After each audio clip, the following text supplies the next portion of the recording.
طريقة الرد على التعليق بفيديو في التيك توك مثل المشاهير، يعني الفيديو بتاعك يبقى شغال والتعليق ظاهر على الفيديو. كمثال مثلا لو دخلنا كده، طبعا ده فيديو بتاع كابتن ايجيبت، تمام؟ نفس كده بالظبط، التعليق موجود وهو بيرد على التعليقات، تمام. احنا بقى عايزين نعمل الخطوة دي ازاي نعملها؟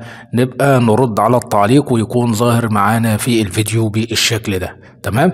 كل اللي عليك حضرتك هتيجي عند التيك توك بتاعك مثلا، لو دخلت كده وجبت مثلا فيديو يكون عليه تعليقات، فيديو زي ده مثلا، تمام. الفيديو ده هيكون عليه تعليقات. لو ضغطت كده بالشكل ده وبعدين جيت هنا لقيت حد بيقول لي رجاء استخدم أحرف صحيحة تناسب اللغة التي تكتب اسمك بيها، تمام. التعليق ده أنا عايز بقى أحطه معايا في الفيديو، يعني أظهره معايا في الفيديو. هبدأ أضغط على كلمة رد، هيبدأ يظهر لي علامة الكاميرا بالشكل كده. هبدأ أضغط على علامة الكاميرا بالطريقة، هيبدأ التعليق يفتح معايا يا شباب.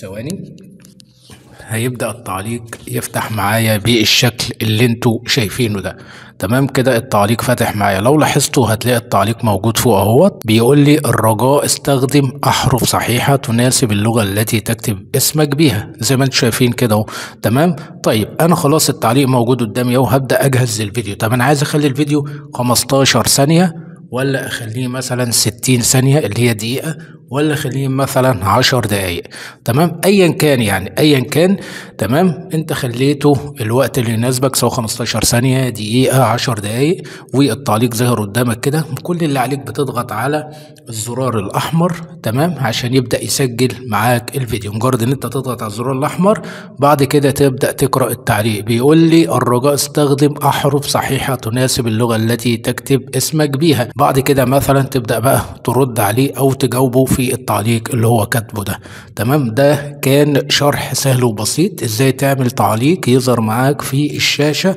او يظهر معاك في الفيديو اللي انت بتسجله بالطريقة دي. اتمنى اكون افدتكم. لو عجبك الشرح لا تنسى الاشتراك في القناة وتفعل زر الجرس على الكل، واشوفكم في فيديو جديد.